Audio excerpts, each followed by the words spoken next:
Voltamos aqui na nossa segunda hora, 9 horas e mais 16 minutos, nesta super sexta-feira, hoje 19 de abril de 2024. Muito bom dia, obrigado pelo carinho da audiência. Você está no Estúdio 88 na Rádio Acão FM. Muito prazer, sou Gil Nóbrega, contigo até às 10 horas da manhã. São 9 horas e mais 16 minutos agora. Como a gente havia comunicado, né, nós estaríamos recebendo hoje o Dr. Nazário Duarte Bento, advogado aqui do nosso município, por sinal fazendo um trabalho brilhante aqui em nossa região, né? E a gente vai conversar um pouquinho com ele aqui a respeito da Previdência Social. Nós vamos tirar algumas dúvidas, ele vai trazer algumas explicações para o nosso povo, em especial para os agricultores. Nazário, satisfação muito grande estar recebendo você aqui nos estúdios da Rádio Acão FM. Seja bem-vindo, bom dia. Bom dia, Gil, bom dia aos ouvintes do seu programa. Eu quero dizer que é um prazer muito grande voltar a essa rádio depois de algum tempo, né? Sem vir aqui. E, como sempre, muito bem recebido por você, por sua equipe, né? Por a equipe da rádio. E espero aí esclarecer todas as dúvidas que, porventura, seus ouvintes também queiram nos apresentar no dia de hoje. Muito bom. Nazário, eu elaborei aqui algumas perguntas, né, para esclarecer para o agricultor, principalmente, essa questão de previdência, de como se aposentar, idades, enfim. E a gente vai por partes aqui. Eu queria que você trouxesse as informações precisas aqui para nosso povo. Eu já queria perguntar para você a relação da idade, né? Qual a idade para se aposentar, né, como agricultor, e como funciona essa questão de invalidez, BPC, agricultor, se tem alguma diferença, enfim, fica à vontade aí.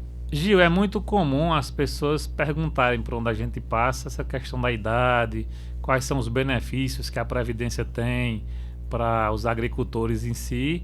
E aí eu gosto de dizer o seguinte, veja, a Previdência ela nasce com o objetivo de dar ao servidor, de dar ao trabalhador rural um amparo quando a pessoa está doente, quando a pessoa está incapacitada para o trabalho, ou quando ela atinge aquela idade, que em regra é 55 anos para mulher e 60 para homens, para finalmente conseguir atingir aí a sua aposentadoria. Então é um amparo que nós temos, né? O que eu fico bastante preocupado em ver é que as pessoas ainda não compreenderam que a Previdência ela não é para todo mundo. E desde que você contribua. Agora, no caso do trabalhador rural, do segurado especial, ele não precisa contribuir. É um privilégio que ele tem, porque se reconhece que sem o agricultor, sem agricultor, a gente não teria sequer o alimento, né, para sobreviver. E também porque o fardo é muito pesado, né? O trabalho no sol é um trabalho, vamos dizer assim, muito danoso ao próprio ser humano. Então ele tem uma regra diferenciada, a idade dele é menor para se aposentar do que os demais trabalhadores, mas via de regra, exceto o trabalhador rural, todo mundo que queira se aposentar tem que contribuir para o INSS. Nesse caso, o agricultor, ele se aposenta só pela idade? Depende, né? Assim, em regra, quando ele atinge a idade, mas se no curso da sua vida laboral ele tiver vamos dizer assim, alguma enfermidade que o incapacite de trabalhar, então ele também vai ter direito aí à questão da aposentadoria por invalidez. E essa questão qual a diferença entre invalidez, BPC, essa questão para aposentadoria? Gil, costuma se fazer muita confusão, né? Assim, mas eu gosto de explicar assim, veja, o trabalhador, ele costuma acordar cedo e ir para a roça, né? Então, vamos supor que antes dele atingir a idade, ele seja diagnosticado com uma doença que não permita que ele trabalhe mais. Qualquer doença. Então, ali ele foi diagnosticado, pegou o atestado do médico, ele já pode, vamos dizer assim, dar entrada na aposentadoria por incapacidade, né? Que é a aposentadoria por invalidez. Nesse caso, se o diagnóstico dele é de que aquela invalidez ela é permanente, ele vai se aposentar de forma definitiva. Por quê? Porque ele não pode mais, em nenhuma hipótese, voltar ao trabalho. Agora, se por acaso a incapacidade dele é temporária, vamos dizer assim, o médico diz lá que ele vai precisar de 6, 7 meses de afastamento do trabalho. Aí ele vai precisar da entrada no auxílio doença. Por quê? Porque cessada a incapacidade, ele tem que voltar ao trabalho e também vai para ele, no caso, infelizmente, deixar de receber o benefício. O benefício é só para dar suporte enquanto ele está doente. Já o BPC, ele não é uma aposentadoria, ele é, vamos dizer assim, uma alternativa para quem não tem provas de que é agricultor, para quem não contribui para o INSS, para caso ele tenha essa enfermidade, ou caso ele tenha alguma deficiência, ou caso ele chegue aos 65 anos de idade sem conseguir se aposentar, então ele vai lá e dá entrada no BPC e recebe aquele benefício todos os meses. Muito bom. Nesse caso, o agricultor, antes da aposentadoria, ele tem esses benefícios, né? Tem o auxílio-doença ou caso, como eu disse, caso ele tenha uma enfermidade definitiva, a aposentadoria por invalidez. Bom, nós estamos aqui com o nosso amigo Dr. Nazário Duarte Bento, né, advogado, falando aqui sobre os agricultores, né, principalmente, que é a questão da previdência social, questão para estar aí se aposentando, né? Eu queria perguntar, doutor Nazário, que é muito importante também em relação aos cuidados, né, que o agricultor deve ter ao dar entrada no pedido de aposentadoria, né?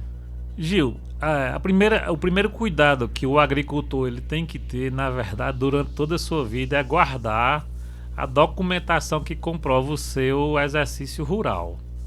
É porque tem muita gente que, vamos dizer assim, acorda com aquela preocupação de ir para a roça.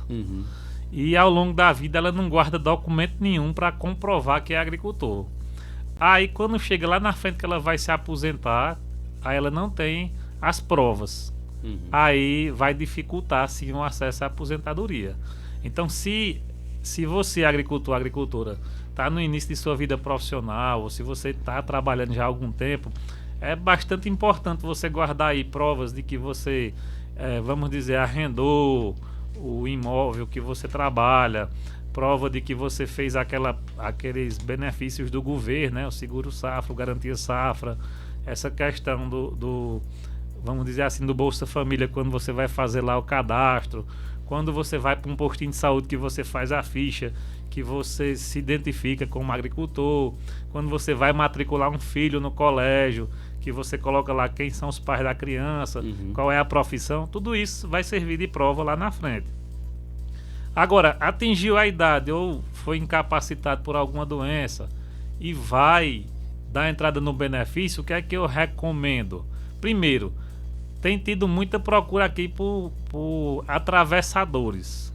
O que são atravessadores? São pessoas que não são formadas em direito, são pessoas que não têm, vamos dizer assim, uma empresa aberta com o objetivo de dar suporte aos agricultores, são pessoas que não fazem parte de nenhum órgão público, mas que enxergam que as pessoas, principalmente os agricultores, não têm conhecimento, por exemplo, de internet para entrar no sistema e dar entrada, e aí começa a regimentar a gente para dar entrada no benefício. Essas pessoas, elas, vamos dizer assim, elas trabalham informalmente. E aí é onde vem muitas vezes, Gil, as fraudes, porque essas pessoas às vezes têm contato com o banco, às vezes não guardam os documentos da forma como deve ser guardada, e aí de repente você até pode conseguir o benefício. Mas lá na frente aparece o empréstimo em seu nome que você não fez. E aí? Era isso que eu ia perguntar ao senhor, relativo a essa questão. Porque assim, existe comentários, inclusive de algumas pessoas que vêm aqui pedir para a gente anunciar alguma coisa que é relativa a fraudes. Existem muitas fraudes realmente aqui na nossa cidade, por exemplo, em relação a isso. A questão de aposentadorias e aparecer alguns empréstimos feitos que não foi feito pela própria pessoa, pelo titular da conta. Gil, essa é a reclamação mais recorrente em nosso escritório de advocacia, certo? E conversando com os colegas advogados, é muito recorrente também nos outros escritórios. Muita gente está aparecendo a empréstimo que a pessoa não fez.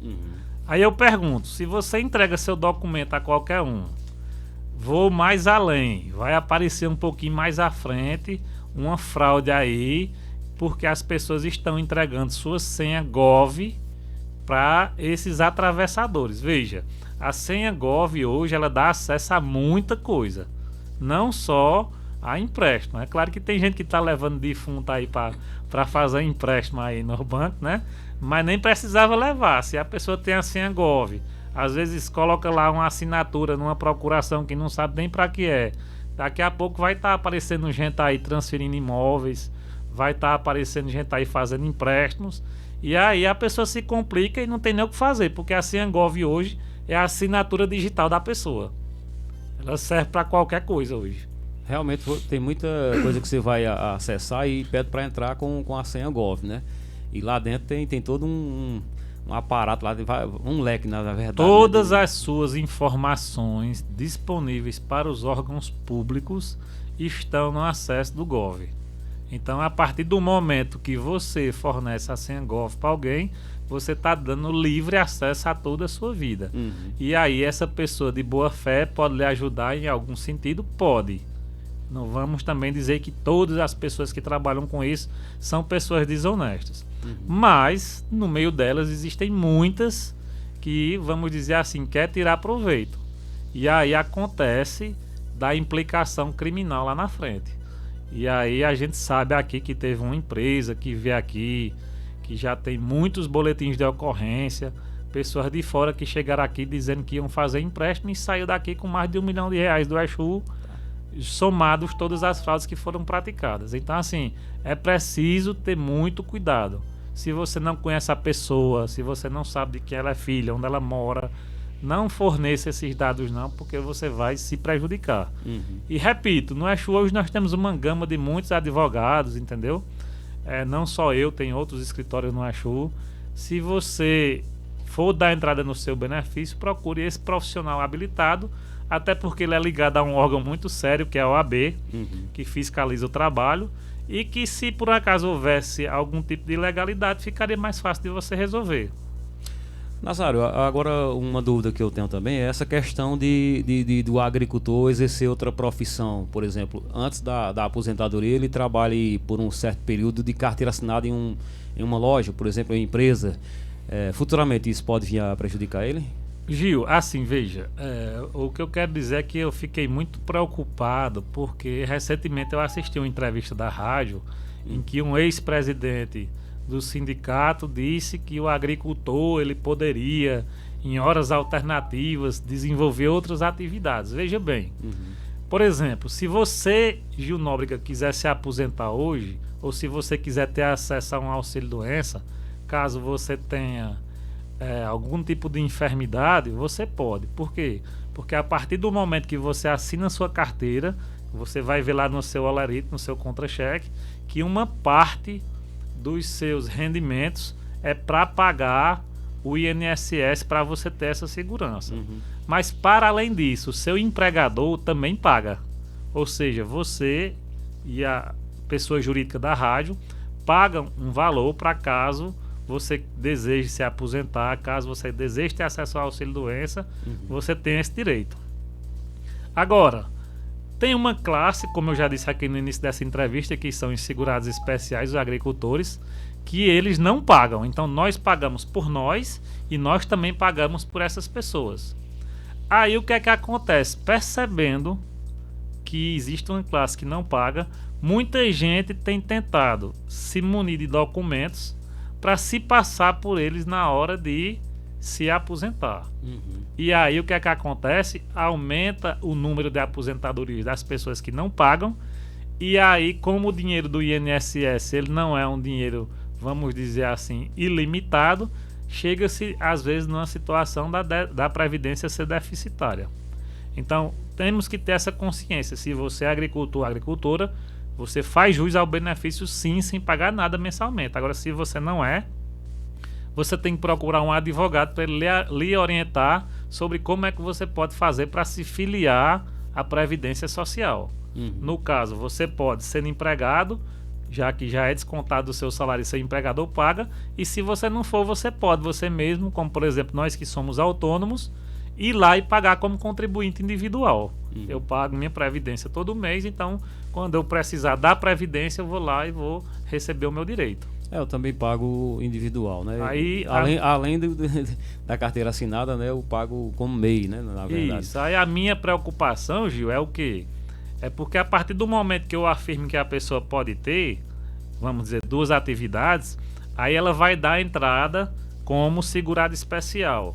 Aí existindo prova de que ela não era agricultor, de subsistência, essa pessoa vai responder processo, não só ela. Dependendo dela ter utilizado outras pessoas para dar entrada no benefício, poderá todas as pessoas serem implicadas e aí aparecer condenações que não são gratuitas. Condenações judiciais, elas só ocorrem quando o Ministério Público acusa uma pessoa, prova que a pessoa é culpada por determinada conduta, e aí o juiz vai lá e condena e dá aplica uma pena para ela, que pode ser desde pagamento de multas, né, à justiça, até prestações de serviço, como pode também, dependendo da gravidade, implicar numa cadeia. Você tocou na tecla aí da questão da entrevista, né? Realmente eu lembro, eu sei de qual entrevista o senhor está falando, que é de uma pessoa pública, né, que esteve aqui com a gente essa semana, e realmente ele falou, você tem conhecimento dessa questão dele, por exemplo, que eu acho que ele teve seus direitos políticos cassados, né? Ele não vai poder se candidatar futuramente. Você tem conhecimento dessa questão? Porque, assim, segundo informação dele, segundo ele aqui, é que ele deu uma declaração na época que ele era presidente do sindicato, e aí depois o INSS descobriu, né, que os documentos daquela pessoa poderiam ter sido fraudados, né? Poderiam ser documentos falsos, né? E aí ele foi condenado por isso, por essa questão aí. Você tem conhecimento? Como é que funciona? Como foi que aconteceu isso aí? Gil, eu tanto ouvi, né?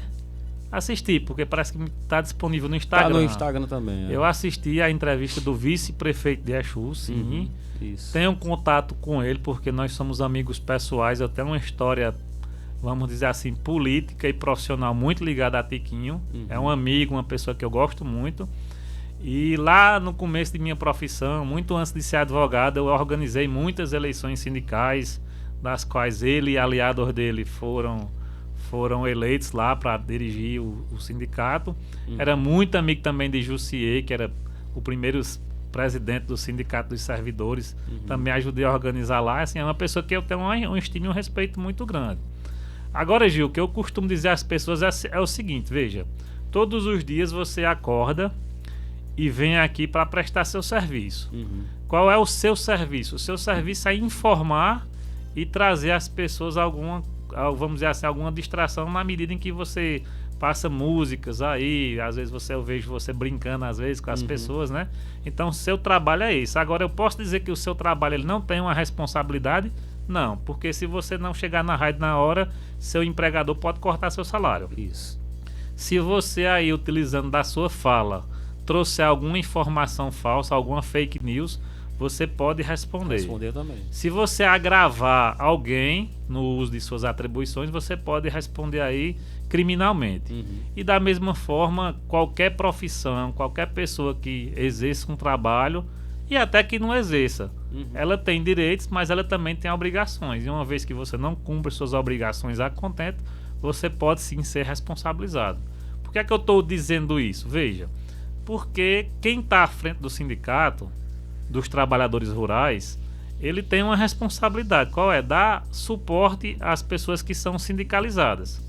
Então, o agricultor que quer, que não é obrigado ninguém ser sindicalizado, essa é uma informação que é importante. Tinha justamente essa pergunta aqui do ouvinte, ó, se para se aposentar precisava ser sindicalizado. Não você não é obrigado a ser sindicalizado, nem para se aposentar e nem para qualquer outra coisa. Mas é um órgão de classe respeitado, né? Alguém que pode, vamos dizer assim, é uma instituição que pode sim lhe ajudar de alguma forma. Então, quem desejar, não tem problema. Agora, quem não desejar, não é obrigado.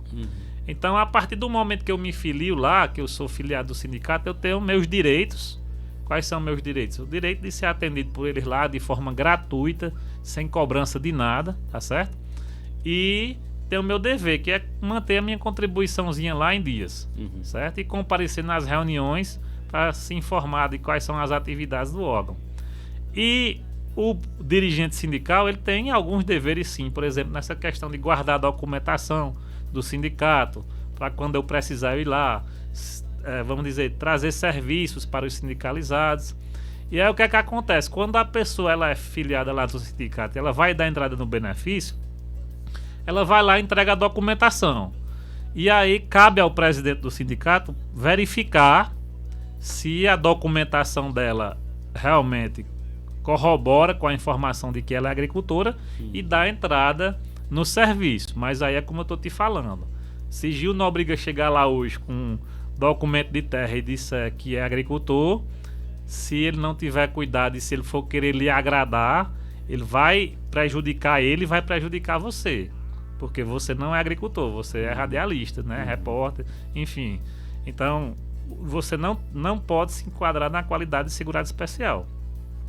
E aí o que eu vejo muitas vezes? Às vezes o interesse político, às vezes o interesse de agradar, às vezes o interesse de não querer dizer não, faz com que a pessoa não tome um cuidado na hora de analisar o caso. E aí vai lá e dá entrada. E às vezes também, essa documentação chega no sindicato, às vezes, por atravessadores que organizam. E aí a pessoa não toma o cuidado de olhar se no meio desse documento ali não tem nenhum documento falso. Porque pode. Hoje em dia, com um scanner, qualquer pessoa ela pode apresentar uma documentação falsa aí.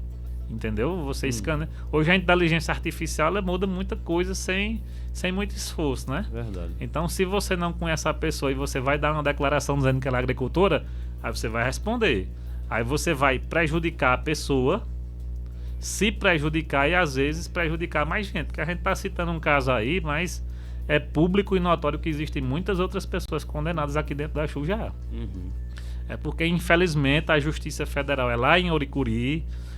Vamos dizer assim, outras pessoas não são, vamos dizer, políticos, então não sai a informação de que foi condenada. Mas tem sim muitos processos aí, não só do Axu, mas de toda a região, de pessoas que vão lá dar entrada em benefício, tem documento falso no meio, tem situações que a pessoa não se enquadra, que se percebe que estão tentando fraudar o INSS, e aí depois a pancada vem.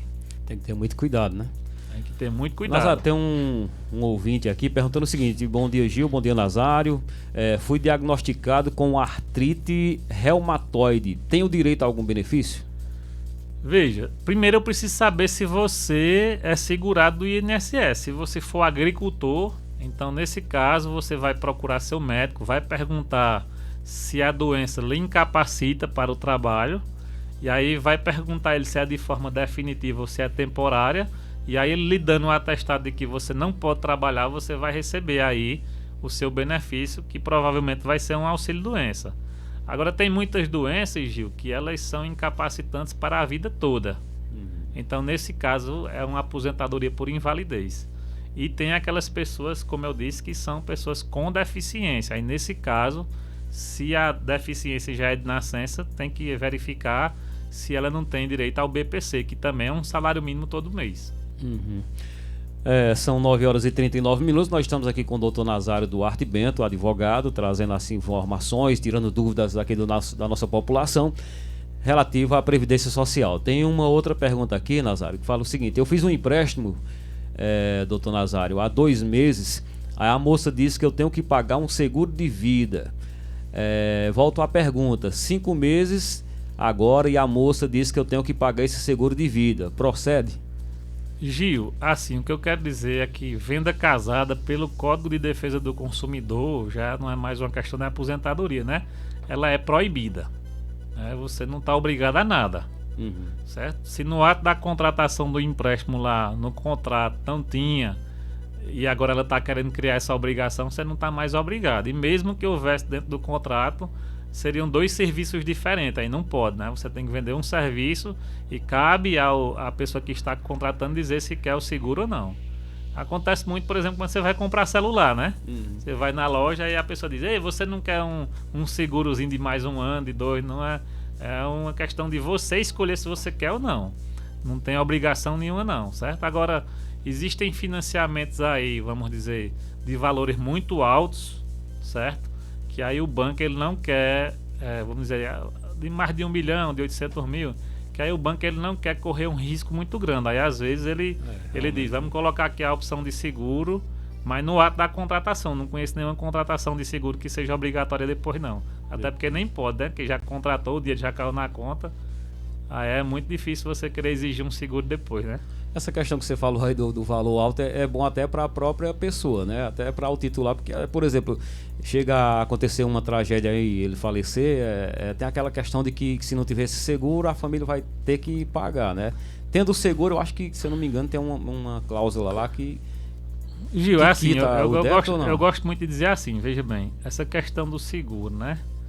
Primeiro, ninguém é obrigado a contratar seguro, mas o herdeiro, ele só responde, certo? Na medida do valor da herança. Então eu vou dar um exemplo aqui simples. Supondo que eu tenha um empréstimo de R$1 milhão, certo? E que esse empréstimo não tenha seguro, né? Que em regra quase todos eles têm hoje. Então assim, supondo que eu venha a falecer e eu tenho deixado um patrimônio de 2 milhões. Então 1 milhão vai ter que ser para pagar meu débito. Certo? O outro 1 milhão vai ficar dividido entre os herdeiros. Agora, supondo que a herança que eu deixei não é suficiente para pagar a dívida, aí vai ser pago a dívida com o que eu deixei e o restante, os herdeiros não vão ter obrigação não, porque você não tem obrigação além daquilo que você está recebendo. A obrigação é do espólio, não é do herdeiro, né? Entendi. Tá certo? Mas o que eu aconselho é se realmente vai fazer um empréstimo, até porque o banco também não quer perder. E se você tem patrimônio e pretende deixar seus herdeiros assegurados, faça o seguro, né? Agora, nesses empréstimos em menor aí, eu desconheço a obrigatoriedade do seguro, tá certo? Pronto, tá dado a resposta aí. Tem alguém querendo falar com a gente aqui? Eu creio que seja relativa a nosso bate-papo aqui. Nazário, vamos ver quem está na linha com a gente aqui. Bom dia. Bom dia. Eu queria saber se eu tenho uma filha de 12 anos. Ela tem sinusite crônica, já foi diagnosticada com um problema de coluna também. Tem um laudo, tanto de um como o outro, se ela pode se encaixar para se aposentar ou se encostar. Tem um laudo que ela foi feita cirurgia, mas com poucos meses volta. Tem um laudo que é para o resto da vida dela. Que ela fez cirurgia em novembro, com 2, 3 meses já voltou o problema. Aí com polos nasais tampando a respiração dela tudo, e tem problema também de coluna. Tanto de um como o outro. Se a gente tiver ao lado, pode se encostar ou aposentar. Sobre a sinusite crônica, com polos que ela foi feita a cirurgia, ela tem que lavar todo santo dia, 3, 4 vezes o nariz, mesmo assim volta, também já voltou de novo. A gente fez em novembro, já voltou. De certa forma, o agricultor é gasto. E além disso, tem esses problemas de coluna dela, que aqui lá ela sente bastante. Caso complicado, né? Gil, me parece, assim, pelo pequeno resumo que a pessoa fez, né? Que é uma pessoa que ela está incapacitada para o resto da vida, né? Então, me parece que ela pode vir a se encaixar, por exemplo, na questão do BPC, porque se ela não tiver uma renda muito alta familiar, entendeu? Provavelmente ela vai conseguir sim o benefício de um salário mínimo por mês, que é o BPC, benefício de prestação continuada. Eu queria até fazer um esclarecimento, porque as pessoas elas não sabem muito de seus direitos em relação ao BPC. Muita gente acha que o BPC é só para deficiente, mas não é. Se a pessoa é idosa, acima de 65 anos de idade, e, vamos dizer assim, não tem outra renda, então ela tem direito ao BPC. Se ela tem uma incapacidade para a vida, como aparenta ser o caso da moça, né, que ele falou, e a renda familiar dela não é muito alta, ela tem direito também. E muitas vezes a gente tem doença. Essa semana eu consegui, judicialmente falando, uma decisão que garante a uma pessoa que tem problema de pele, entendeu? Que o médico atestou que aquele problema dela não tem cura, não tem solução, e que ela não vai mais poder trabalhar. Então, vamos dizer assim, eu vi que o juiz lá, ele deferiu o benefício de prestação continuada para essa pessoa. Essa menina aí são 2 problemas, na verdade, São né? 2 Porque problemas. A sinusite é um negócio chato. Eu tenho uma sinusite, apesar de leve, mas é muito chata. E acho que, creio que seja o pai aí, ele falou que já foi feita a cirurgia, mas voltou a prejudicar a menina aí, né? Além da coluna, que coluna é complicado também, né? É porque, Gil, eu gosto de dizer assim, quando nós advogados a gente vem para uma, vamos dizer, para uma entrevista como essa, nós não podemos fazer uma consulta, vamos dizer assim, específica sobre aquele caso, porque para fazer a consulta específica a gente precisaria conhecer a família precisaria olhar os atestados de fato, O entendeu? laudo do médico. O né? histórico completo, mas de forma geral, entendeu? A gente pode dizer para as pessoas que sim, se a incapacidade ela demora a ser sanada, vamos dizer assim, às vezes a pessoa passa 2 anos, 3 anos com aquele problema, vem se arrastando, não consegue recuperar a sua saúde, sua família tem poucas condições, aí existe sim o LOAS, né? O benefício de prestação continuada, que é o LOAS BPC, né? As pessoas costumam conhecer por esse nome, que serve justamente para amparar essas situações. Agora, o caso concreto em si a gente precisa avaliar, né? Porque às vezes, como eu disse, são vários benefícios, às vezes a gente procura o melhor para o contribuinte, né? Para a pessoa que está em situação difícil, delicada. Essa família já pode procurar o senhor para tirar mais dúvidas, né? Pode, até inclusive eu vou resolver deixar no final aí o WhatsApp que a gente pode tirar as dúvidas no privado, certo? De cada um. Falta 3 minutinhos para as 10 horas, dá pra gente conversar um pouquinho mais, que o papo tá muito bom e até para mim, assim, como ser humano, como cidadão também, eu gosto muito dessas informações, né? Eu gosto muito de estar pesquisando, estudando e você estar aqui, Nazário, trazendo essas informações pra gente é muito bom. Tem mais uma questão aqui que fala o seguinte: bom dia, Gil Nóbrega, bom dia, doutor Nazário. Gostaria de saber se a pessoa que foi diagnosticada com esquizofrenia tem direito a algum benefício. Bom, esse é o caso típico de BPC, certo? Mas também pode ser aposentadoria por invalidez, se ela for, vamos dizer assim, agricultora, né? Ou se ela for segurada do INSS. A esquizofrenia é uma doença mental, né? Tem muitas doenças mentais que dão direito ou a aposentadoria por invalidez ou BPC, depende caso a caso, né? Mas não só elas, né? Assim, às vezes a doença de coração, a cardiopatia grave, né? Qualquer doença ela vai dar o direito ao afastamento do trabalho, desde que o médico ateste que a pessoa realmente não pode trabalhar, né? Porque, vamos dizer, você está gripado, você vai, às vezes o médico diz, você vai precisar de 2 ou 3 dias. No caso da pandemia, às vezes eram 15, né? Para poder saber se, vamos dizer assim, se era o caso de ser Covid ou não, né? Mas o que eu costumo dizer é isso: adoeceu e foi segurado do INSS, você vai ter direito ao afastamento do trabalho, afastamento remunerado. Agora, se você não for segurado, aí a doença ela precisa ser incapacitante, porque aí no caso você teria direito ao BPC.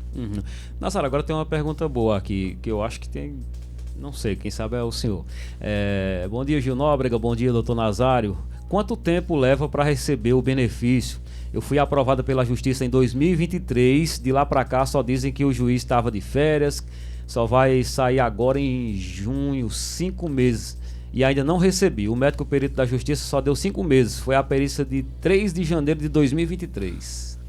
Gil, assim, nesse caso eu recomendo que a pessoa procure o advogado dela para entrar no sistema e verificar o caso concreto. Agora sim, eu quero dizer aqui às pessoas de Exu e da região que realmente a situação da Justiça ela vinha, vamos dizer assim, tirando o sono principalmente de nós advogados, né, que somos os operadores do direito, né?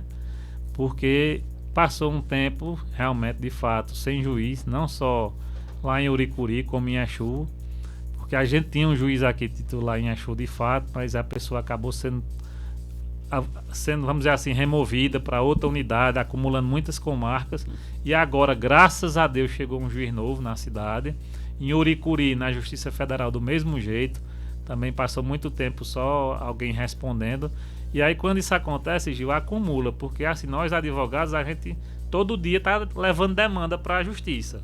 Então, imagine, por exemplo, você não vir para a rádio, e aí, de repente, você só vem com 15 dias. Aí, quando você chegar aqui, você vai ter 50, 60 demandas. Um juiz é um juiz aqui no Exu para toda a população, para todas as causas. O juiz de Uricuri que trabalha com aposentadoria não é só para Uricuri, é para nossa região inteira. Então acumula um volume muito grande de processo e isso dificulta porque atrasa as coisas. No caso, a pessoa aí relata que tem um atrasado para receber, tem que ver também como foi que foi concedido, porque se foi RPV também tem a demora do processamento, né? É que eu quero dizer, se o benefício não for implantado pelo INSS, a Justiça é quem vai ter que liberar o pagamento para ela. Aí é um procedimento que sobe para o Tribunal Regional Federal para bloquear o recurso para depois passar por uma conta para ela. Então isso aí também atrasa. Mas, boa sorte, pelo menos ela já teve um benefício deferido, né? Já é uma coisa vantajosa para ela. Embora esteja demorando muito, né? Porque de janeiro de 2023... mas tem um ditado popular que diz assim, é melhor ter para receber do que para pagar.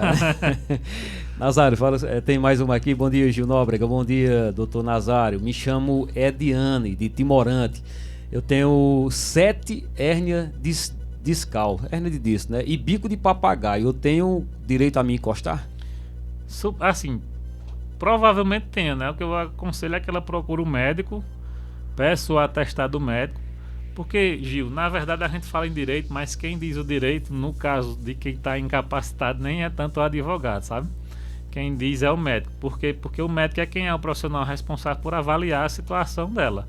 Eu conheço pessoas que têm hérnia de disco, mas não estão incapacitadas para o trabalho. E conheço gente que tem e realmente não pode trabalhar de jeito nenhum. Então ela procura no médico, o médico atestando que a incapacidade existe e dizendo qual é o tempo da incapacidade, às vezes 30 dias, 60, às vezes 2 anos, entendeu? Aí é que a gente vai poder avaliar. Se ela for agricultora, provavelmente um auxílio doença. Se ela não for, se a incapacidade for por muito tempo, o BPC. Mas deve incomodar bastante, né? Rapaz, difícil. Os clientes que a gente tem que aparece lá num grau mais elevado, às vezes até para caminhar dá trabalho, por conta da dor, né? Tem mais uma aqui, Nazário. Vamos botar o pessoal na linha aqui. Bom dia. Bom dia, Gil Nóbrega. Bom dia. Gil Nóbrega. Oi. Eu queria saber, a pessoa que tem 5 hérnias de disco, artrose, escoliose, se tem direito a, por exemplo, se encostar. Artrose, escoliose. Isso, é a mesma coisa que eu disse, né? Assim, o profissional, o médico, vai avaliá-la, né? Vai lhe dar um atestado, o laudo médico, e vai lhe dizer se a senhora está incapacitada para o trabalho ou não.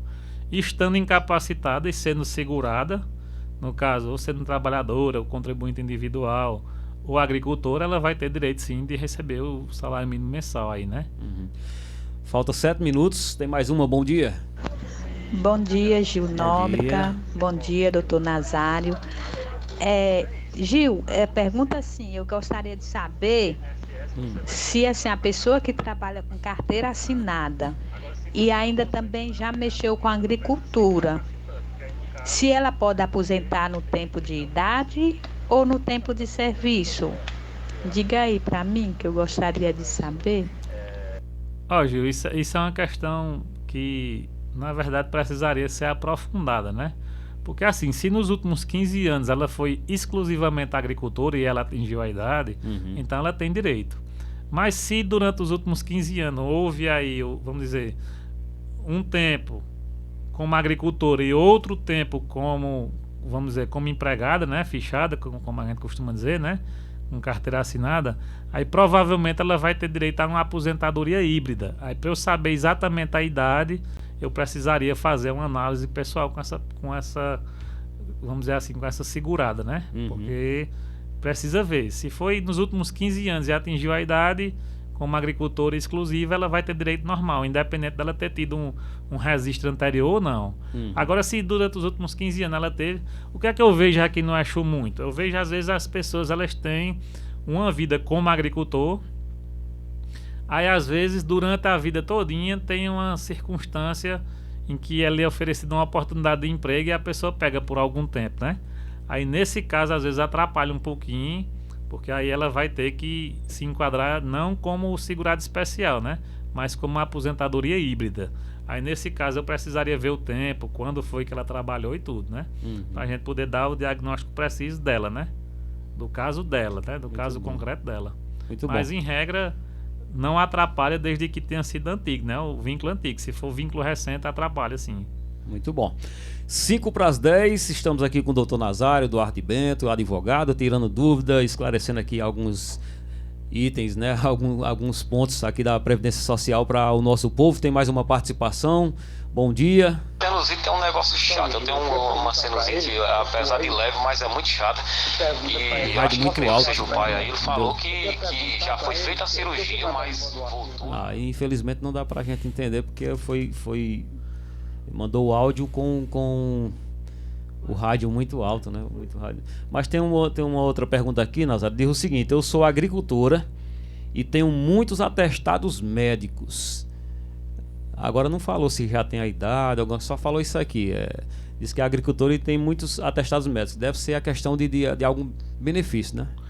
Se ela tem muitos atestados e se é uma doença que é recorrente, ela precisa sim voltar no médico e perguntar se ela está, vamos dizer, incapacitada de forma definitiva. Se tiver, ela vai ter direito à aposentadoria por invalidez. Se for uma coisa de 30 dias, 60 dias, aí provavelmente vai ser o auxílio-doença. Porque tem doença, Gil, que ela vamos dizer assim, ela alterna, né? Tem hora que eu tô bem, tem hora que eu tô mal, né? Então, assim, o médico ele precisa atestar se a pessoa realmente está incapacitada para o trabalho. Então, no período em que ela estiver incapacitada, ela faz jus ao auxílio-doença. Quando ela estiver capacitada, ela tem que voltar a trabalhar. Ficou incapacitada de novo, volta a se encostar novamente. Deixa eu ver se tem mais alguém participando aqui.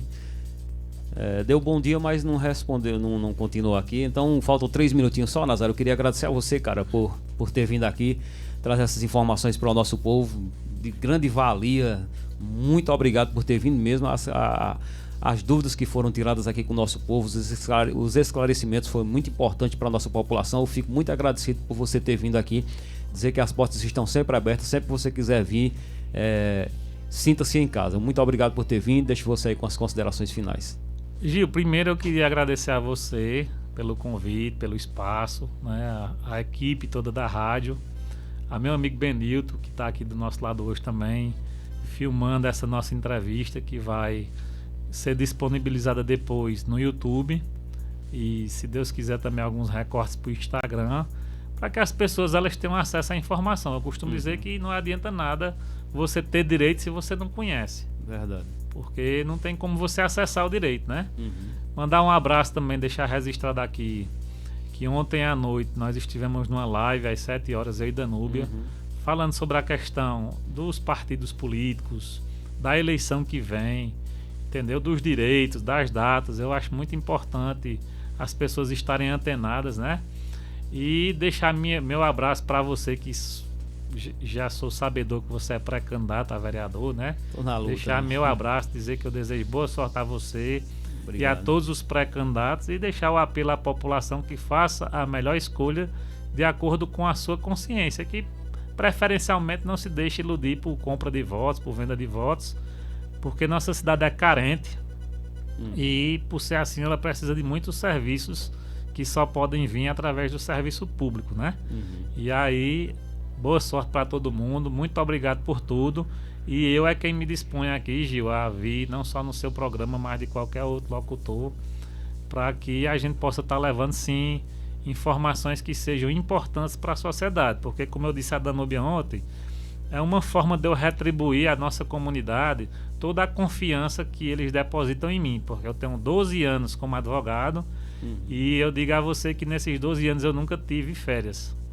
As pessoas, elas sempre estão buscando nosso escritório para conseguir algum tipo de benefício e também para resolver problemas mais sérios, como são os problemas criminais, né? Que não deixa de ser mais sério, porque às vezes implica numa prisão, né? Assim, de um filho, de um irmão, de um parente. E outras questões também, como divórcio, é muito comum, é muito recorrente, né? Essa questão dessas fraudes, que eu estou muito preocupado, porque são muitas fraudes. Imagine você sobreviver de um salário mínimo, de repente você se vê com empréstimos que às vezes passam dos 30% dos seus vencimentos. Aí quando você paga a água que você não está recebendo, a luz que está bastante cara e a feira, não sobra mais absolutamente nada, nem para um remédio, né? Nazário, eu queria pedir desculpa a você porque eu fiz as considerações finais, mas como você tocou aí no meu nome agora, como pré-candidato, eu queria aproveitar que você está aqui como advogado, conhecedor das leis, né, para dizer para a população exuense que eu sou um cara que eu quero muito colaborar ainda mais para a minha população, para o meu povo, para o desenvolvimento da minha cidade, né, em termos gerais, porque eu me preocupo com o meu povo, eu gosto das pessoas, eu amo a minha terra, eu amo meu povo, mas eu queria que você deixasse bem claro para as pessoas essa questão, porque muita gente pode estar achando que eu sou mal educado, não está respondendo aqui, porque assim, tem muita gente através do WhatsApp, das redes sociais, entrando em contato comigo, Gil, me dê isso, compre isso para mim, me dê tanto que eu voto em você. Eu não compro o voto. Eu me dispus a colocar meu nome à população aí, né, para que eles possam avaliar durante toda a minha vida, que eu digo que eu fiz minha campanha durante a minha vida toda, o povo me conhece. Então eu queria que você deixasse bem claro essa questão de que se configura em crime, né? Por acaso alguém me pede uma coisa, me pede outra, me pede dinheiro, eu não posso dar, gente, eu não posso fazer isso. Não é da minha índole estar fazendo isso, então eu queria que você deixasse bem claro, Nazário, essa questão, para que as pessoas não pensem que é eu que não quero, que eu estou sendo grosso, né? Gil, para mim, é como eu disse, né? Ontem eu tive uma live com Danúbia, e a gente tocou bastante desse assunto, sabe? E assim, eu até vou conversar com ela e com você aí, como presidente da rádio, para ver se não era interessante a gente vir no outro momento no programa dela, porque assim, o Instagram, ele atinge muita gente.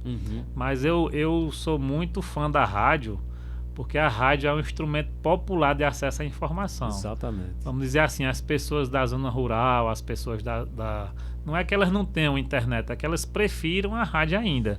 A gente percebe pelas pesquisas que a rádio ganhou uma força muito grande, mesmo com o advento da internet. Então, assim, acho interessante a gente marcar um outro momento também para falar especificamente sobre isso. Mas, assim, deixando o meu recado claro de que, por exemplo, você e todos os outros pré-candidatos, nesse momento, nem candidatos são ainda. Exatamente. Entendeu? Então, por exemplo, você nem pode anunciar, eu sou candidato. Não pode. Porque você corre o risco de ser implicado perante a Justiça Eleitoral. Fora isso, não só agora no período de pré-campanha, mas no período de campanha, você, vamos dizer assim, dá algo em troca de voto, entendeu? Implica na questão não só eleitoral, mas criminal também. Ou seja, você pode perder o registro de sua candidatura, pode ser impugnado, você está numa cidade pequena em que todo mundo sabe da vida de todo mundo e comprovada a situação, você pode ter seu registro mais adiante cassado, mas para além disso, você e a pessoa que está vendendo voto, nesse sentido, porque quando eu digo assim, Gil, me dê um remédio que eu voto em você, eu estou vendendo meu voto em troca do remédio. Exato. É diferente de uma situação humanitária em que as pessoas sabem que alguém está doente, se mobilizam para comprar um remédio, para dar uma carona, para ir para um hospital, para levar, para procurar um médico, às vezes para procurar rede particular e conseguir um desconto. É diferente de que faça isso por mim que eu faço isso por você. Então a gente tem que conscientizar, sim, a população, entendeu? De que isso é crime, isso é ilícito eleitoral, isso pode dar problema para os dois lados. E mais do que isso, conscientizá-la sobre o poder de seu voto. Por quê? Porque se você não pode comprar remédio, o dever de fornecer o remédio é do serviço público. E a pessoa que está lá foi você que colocou com seu voto. Ou não, quando você não votou, mas a partir do momento em que a pessoa se elege, ela é prefeita, não é só de quem votou nela, não. Ela é vereadora, não é só de quem votou nela, não. Ela é vereadora do município, representante do povo, e o prefeito que estiver lá, que está lá hoje, é prefeito meu, é prefeito seu, de qualquer um, tá certo? De Benildo, enfim, é representante do povo. E quem não pode comprar tem que ter acesso, porque é um direito. E se a pessoa não, e se o medicamento for muito caro, ou o tratamento de saúde for muito caro, e nem o município, nem o Estado, nem a União fornecer, ela pode inclusive procurar um advogado e botar na justiça, ela vai conseguir. Eu consegui, Gil, um tempo atrás, um medicamento que, se eu não me engano, custava R$21 mil para uma pessoa através da justiça. Então é um direito que as pessoas não sabem que tem, e é um dever do serviço público fornecer quando ela não pode pagar. Então, se você precisa e não está sendo assistido, você tem a possibilidade de contratar um advogado particular. Não podendo, você tem um advogado público, que é o defensor público, e ainda tem um promotor de justiça que você pode bater na porta dele ali, pedir para falar com ele, e ele também vai conseguir essa medicação, esse tratamento para você. Agora, repito, nós não podemos cobrar dos políticos, certo? Que eles sejam probos, que eles sejam honestos, se nós eleitores também não formos. Então a honestidade, vamos dizer assim, o combate à corrupção começa por nós. Vendo o histórico da pessoa, do candidato mais adiante, mais do pré-candidato hoje, né? Vendo quem é ele, como é que ele se posiciona, quais são as bandeiras que ele defende. E aí lá na frente, que o voto é secreto, é só você e Deus lá na urna, em sua consciência, você escolhe o que é melhor para a sua comunidade. Tá certo? Muito bem, Nazário, muito obrigado mais uma vez por tudo. Meu amigo das antigas aí, particularmente, independente de qualquer coisa, e um grande profissional. Em relação à Danúbia, é só você entrar em contato com ela aí, tá sempre liberado aqui, eu não preciso nem estar autorizando nada, né? Tá liberado, você só vê com Danúbia a questão do dia, do horário aí, que já tá tudo certo, beleza? Beleza, Benilton, beleza, meu amigo Gil, obrigado por tudo, obrigado a todos, deixo o meu abraço e até uma próxima oportunidade, se Deus permitir. Amém, meu irmão. Daqui a pouquinho eu tenho o Padre Reginaldo Manzotti, o programa Experiência de Deus. Fica com Deus, um forte abraço e até segunda-feira. Bom fim de semana. Tchau, pessoal. Atenção eleitor, termina no dia